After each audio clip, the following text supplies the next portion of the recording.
ओम शांति। आज 25/8/2024, आज 25 अगस्त 2024। आज बाबा की अव्यक्त वाणी है जो कि बाबा ने 4/11/2001 को सुनाई थी। इस मुरली का शीर्षक है सत्यवादी बनो और समय प्रमाण, रहम दिल बन, बेहद की वृत्ति, दृष्टि और कृति बनाने के दृढ़ संकल्प का दीप जलाओ। सत्यवादी बनो, समय प्रमाण, रहम दिल बनकर, बेहद की वृत्ति, दृष्टि और कृति बनाने के दृढ़ संकल्प का दीप जलाओ। तो मुरली के मुख्य पॉइंट्स देखेंगे। आज प्यार के सागर शिव बाबा अपने अति प्यारे सिक्की लदे मीठे मीठे बच्चों से मिलन मनाने आए हैं। आज बाबा अपने प्यारे प्यारे बच्चों से मिलन मनाने आए हैं। आप सब भी मिलन मनाने आए हो ना? बाबा बच्चों से पूछ रहे हैं जो बाबा के समक्ष बैठे थे। बाबा कहते हैं आप सब भी मिलन मनाने आए हो। लेकिन सबसे दूर देश से बाबा आया है। बाबा बच्चों से मिलन मनाने परम धाम से, शांति धाम से आया है। तो सबसे दूर देशी हमारा शिव बाबा है। वह अपने बच्चों को देखकर नाज करते हैं। कैसी भी परिस्थिति हो फिर भी बच्चे बाबा से मिलने पहुंच जाते हैं। ड्रामा भी भले ही कोई खेल दिखाए, लेकिन बाबा और बच्चों के मिलन को ड्रामा भी नहीं रोक सकता। तो ऐसे हिम्मत वाले बच्चों पर बाबा वरदानों की वर्षा कर रहे हैं। तो बाबा बच्चों को वरदान दे रहे हैं। बाबा कहते हैं आपको वरदान सहज मिलेगा, लेकिन इस वरदान को रोज अमृत बेले कर्म योगी स्थिति में बार बार दिल से याद करना। अब बाबा वरदानों की वर्षा बच्चों को कर रहे हैं। तो बाबा कहते हैं आप क्या करना, अमृत बेला जब सुबह सुबह शिव बाबा को याद करने के लिए उठना, तो उन वरदानों को दिल से याद करना कि बाबा ने हमें क्या क्या वरदान दिए। दिल शिकस्त नहीं होना। वरदान प्राप्त हैं सिर्फ जैसे स्थूल नैनों के बीच में निरंतर बिंदी चमकती है ना, हमारे भ्रुकुटी के मध्य जहाँ हम तिलक लगाते हैं वहाँ पर हमारी आत्मा चमकती है। ऐसे ही सदा नैनों में शिव बाबा को बिंदी बनाकर समाये रखना। अपनी आत्मा के साथ बाबा को भी समा कर रखना। अगर नैनों में निरंतर शिव बाबा बिंदी स्वरूप में समाया हुआ है तो किसी भी तरफ नैन आकर्षित नहीं होंगे। दुनिया के आकर्षणों में आपके नयन आकर्षित नहीं होंगे। मेहनत से भी छूट जाएंगे और तरफ नज़र जाएगी नहीं, बिल्कुल सेफ हो जाएंगे, क्योंकि हमारे नैनों में बाबा समाया हुआ रहेगा। दिल में और नैनों में बाबा को समाने की विधि क्या है? कैसे हम शिव बाबा को समा सकते हैं नैनों में? कैसे हम उस कहते हैं सच्चे दिल पर साहेब राजी। तो सच्चे दिल से ही शिव बाबा को हम अपने नैनों में समा सकते हैं। सच्ची दिल पर हर कर्म में सत्यवादी, सत्यता महानता है। जो सच्ची दिल वाला है वह सदा संकल्प, वाणी और कर्म में उसके संबंध संपर्क में जो आने वाले होंगे उसको भी राजयुक्त होगा, अर्थात राज को समझकर चलने वाले, और उनकी परखने की निशानी होगी। अगर राज जानता है तो कभी भी किसी को स्वस्थिति से नाराज नहीं करेगा। वो सत्यवादी होगा, अपनी स्थिति से किसी को नाराज नहीं करेगा। जो सच्चे दिल वाला होगा बाबा उसकी पहचान बताते हैं, अर्थात ना दिल शिकस्त होगा, ना किसी को दिल शिकस्त करेगा।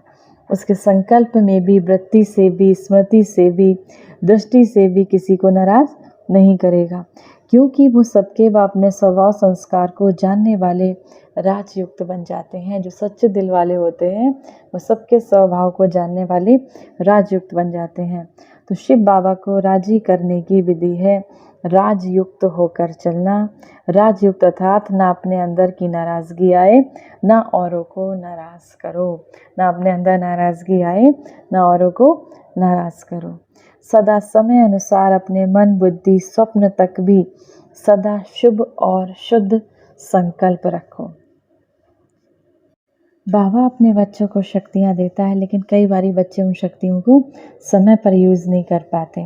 बाबा विशेष सब बच्चों के साथी होने के संबंध में विशेष समय पर एक्स्ट्रा मदद भी बच्चों को देते हैं, क्योंकि शिव बाबा जिम्मेदार है बच्चों को संपन्न बनाकर साथ ले जाने के लिए। तो बाबा हमें शक्तियाँ देता है, हमारा साथ निभाता है।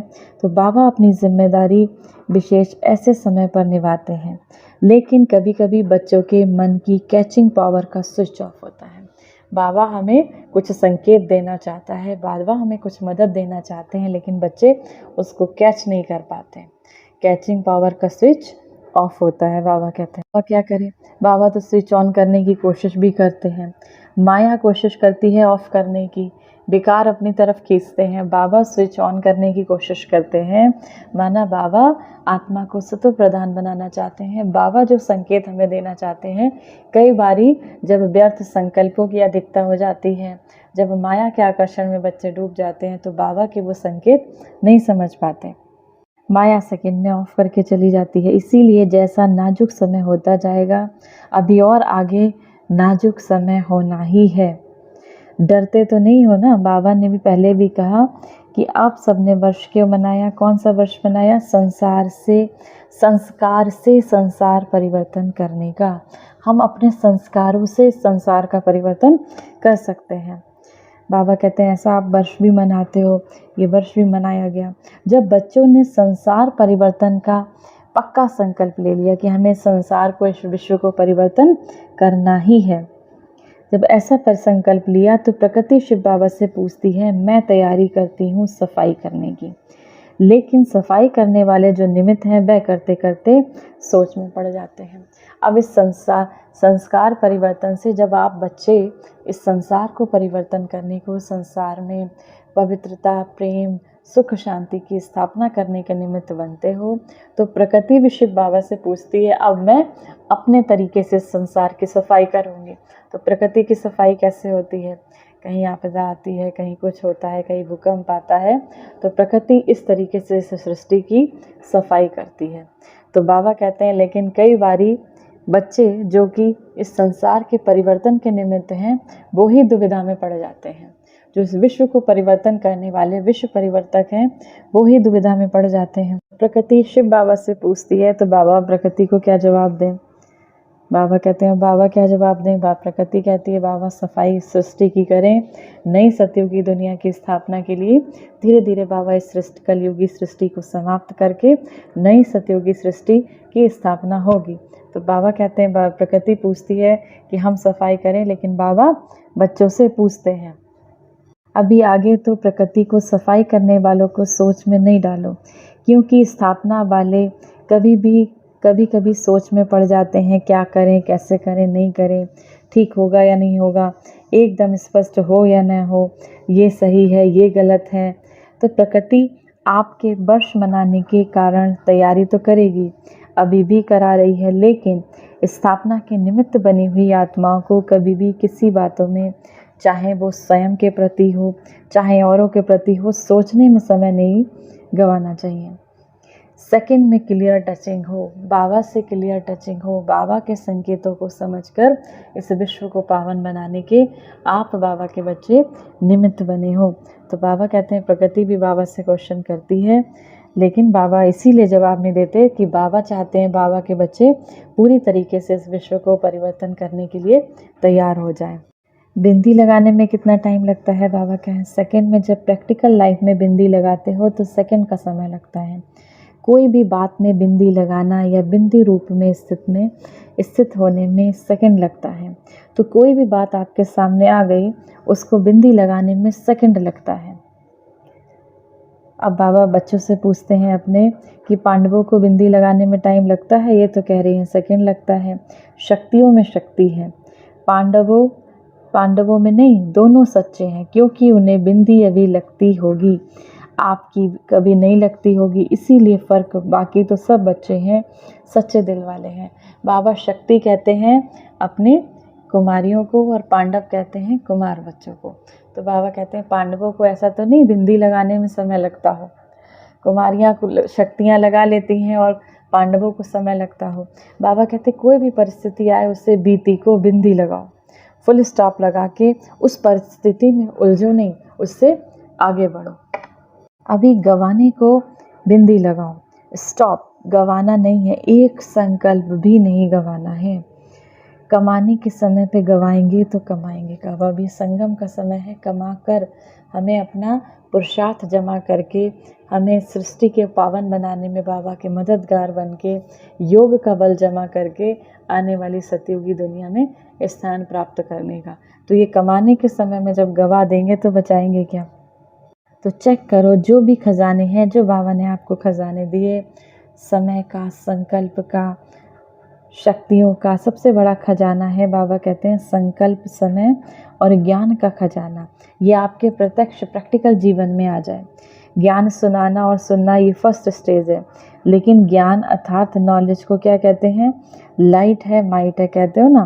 तो ज्ञान व नॉलेज का अर्थ है संकल्प में, बोल में, कर्म में लाइट और माइट, तब कहेंगे नॉलेजफुल। संकल्प में, कर्म में और बोल में जब आप लाइट और माइट रहेंगे तब कहेंगे नॉलेजफुल।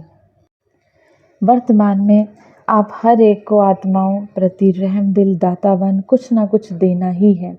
चाहे मन से वाइब्रेशंस दो, चाहे शुभ भावना से दो, श्रेष्ठ सकाश देने की वृत्ति से दो, चाहे आध्यात्मिक शक्ति संपन्न बोल से दो, चाहे अपने स्नेह संपन्न संबंध संपर्क से दो, लेकिन कोई भी आत्मा वंचित ना रहे। दाता बनो, रहम दिल बनो। आत्माएं चिल्ला रही हैं, आत्माएं परेशान हैं। इस कलयुग में इतना ऐसे ऐसे कर्म कृत्य कर रहे हैं लोग कि चीख रहे हैं, चिल्ला रहे हैं। रहम की भावनाएं लोगों के अंदर शून्य होती जा रही हैं। संकल्प ऐसे ऐसे चल रहे हैं। तो ऐसे समय में बाबा कहते हैं आप बाबा के रहम दिल बच्चे, उन आत्माओं को दिल का प्यार दो, सुख की किरणें दो। तो शिव बाबा भी आप बच्चों से यही आश रखते हैं कि बच्चे शिव बाबा के राइट हैंड बने। जैसे बाबा रहम का सागर है, रहम दिल है, ऐसे आप राइट हैंड्स का यादगार हो। कौन सा यादगार हो? बाबा कहते हैं विराट रूप का चित्र देखा है, उसमें कितने हाथ दिखाते हैं, तो आप राइट हैंड का चित्र हो। अभी हद की बातों से ऊंचे हो जाओ, हद की बातें, हद के संस्कार में समय ना गवाओ। ये क्यों हुआ, ये कैसे हुआ, वो क्यों हुआ, बाबा कहते हैं उसमें समय ना गवाओ। सभी बच्चों को, चाहे यहाँ बैठे हो, चाहे सेंटर्स पे बैठे हो, चाहे देश के हो, चाहे विदेश के हो, बाबा सबसे, बाबा विदेश में, लेकिन रहम दिल भावना से इशारा दे रहे हैं। बाबा हर बच्चे के हद की बातें, हद के स्वभाव संस्कार, क्वेश्चन में नटखट व चतुराई के संस्कार, अलबेलेपन के संस्कार बहुत समय से देख रहे हैं। कई बच्चे समझते हैं सब चल रहा है, कौन देखता है। अब कई बच्चे समझते हैं ये सब चल रहा है, कौन देख रहा है, कौन जानता है। लेकिन अभी तक बाबा रहम दिल है, इसीलिए देखते हुए भी, सुनते हुए भी बच्चों पर रहम कर रहे हैं। अभी बच्चे भी बाबा कहते हैं कई बार उलझ जाते हैं व्यर्थ में, नेगेटिव्स में। तो बच्चे कहते हैं कि कौन देख रहा है, हमें देखता ही कौन है। लेकिन बाबा रहम दिल है, तो बाबा अभी बच्चों पर भी रहम कर रहा है, इसीलिए देखते हुए सुनते हुए भी रहम कर रहा है। लेकिन बाबा पूछते हैं आखिर भी रहम दिल कब तक? बाबा भी कब तक रहम दिल करना है? आपको अपने ऊपर रहम खुद करना है। इनसे कलयुगी सृष्टि पर धीरे धीरे विकराल स्थिति होती जाएगी। चारों तरफ संसार में जब विनाश का समय जैसे जैसे नज़दीक आएगा, हाहाकार मच जाएगी। उसके लिए बाबा तो हमें संकेत देता है, लेकिन आपको खुद स्वयं पर रहम कर अपने को शक्तियों से, ज्ञान के खजाने से भरपूर करना है। तो बाबा पूछते हैं रहम कब तक? क्या और टाइम चाहिए? बाबा से समय भी पूछता है आखिर कब तक, प्रकृति भी पूछती है कब तक। जवाब दो आप। अब बाबा बच्चों से जवाब मांग रहे हैं, आप जवाब दो, कब तक पूरी तरीके से तैयार होगे? जब आप शक्तिशाली बनोगे तभी किसी को शक्तियों के वाइब्रेशंस दे सकोगे। तो जवाब दो। बाबा से समय भी पूछता है, प्रकृति भी पूछती है।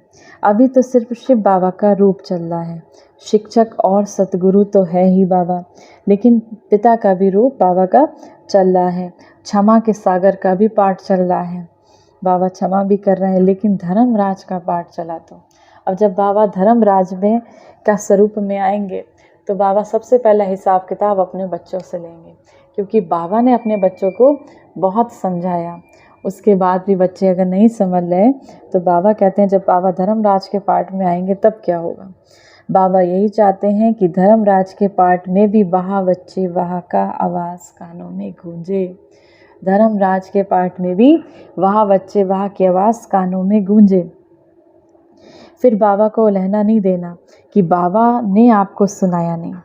हम तैयार तो हो जाते लेकिन बाबा ने हमें बताया नहीं। बाबा कहते ऐसे बाबा को उलहना नहीं देना। इसीलिए अभी बाबा कहते कानों में गूंजे, इसीलिए बाबा ने जो सुनाया हम तैयार हो जाते। अभी छोटी छोटी बातों में, स्वभाव में, संस्कार में समय नहीं गवाओ। चल रहे हैं, चलता है नहीं, जमा होता जाता है, दुगना तिगना 100 गुना जमा होता जाता है, चलता है नहीं। इसीलिए इस दृढ़ संकल्प को दिल में दीप जगाओ। हद से बेहद की तरफ बढ़ो। बेहद में वृत्ति दृष्टि कृति बनानी है। बेहद में माना हद से, जैसे हम अभी हद के रिश्तों में उलझे हैं, हद के आकर्षणों में उलझे हैं, मेरा ये मेरा वो। उससे बाबा कहते हैं आप इस विश्व की सेवा के बारे में सोचो, विश्व को वाइब्रेशन दो, संसार की हर आत्मा के प्रति सकाश दो, शुभ भाव रखो। इसीलिए बाबा कहते हैं आपको बनानी ही पड़ेगी। आज कह रहे हैं बनानी पड़ेगी, फिर क्या कहेंगे? Too late. जब बहुत देर हो जाएगी तो बाबा भी टू लेट का बोर्ड लगा देंगे। बाबा कहते हैं अपने को शक्तिशाली बनाना होगा। इस सृष्टि के प्रति बाबा ने जो जिम्मेदारी हमें सौंपी है उसको निभाना होगा, नहीं तो टू लेट का बोर्ड लग जाएगा।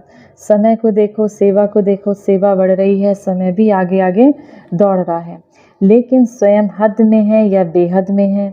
हद की बातों के पीछे आप नहीं दौड़ो तो बेहद की वृत्ति, सम्मान की स्थिति आपके पीछे दौड़ेगी। बेहद की वृत्ति, सम्मान की स्थिति आपके पीछे दौड़े।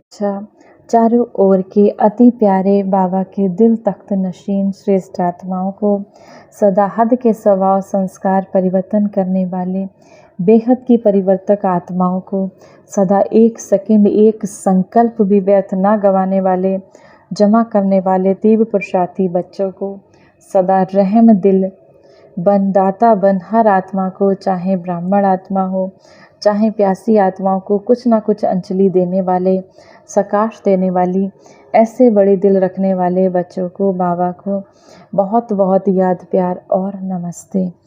वरदान है उमंग उत्साह से विश्व कल्याण की जिम्मेदारी निभाने वाले आलस्य व अलवेलेपन से मुक्त भव। चाहे नए हो या पुराने हो, बाबा के बच्चे चाहे नए हो या पुराने हो, ब्राह्मण बनना माना विश्व कल्याण की जिम्मेदारी लेना। जब कोई भी जिम्मेदारी होती है तो तीव्र गति से पूरी करते हैं, जिम्मेदारी नहीं होती तो अलवेले रहते हैं। जिम्मेदारी आलस्य और अलवेलापन समाप्त कर देती है।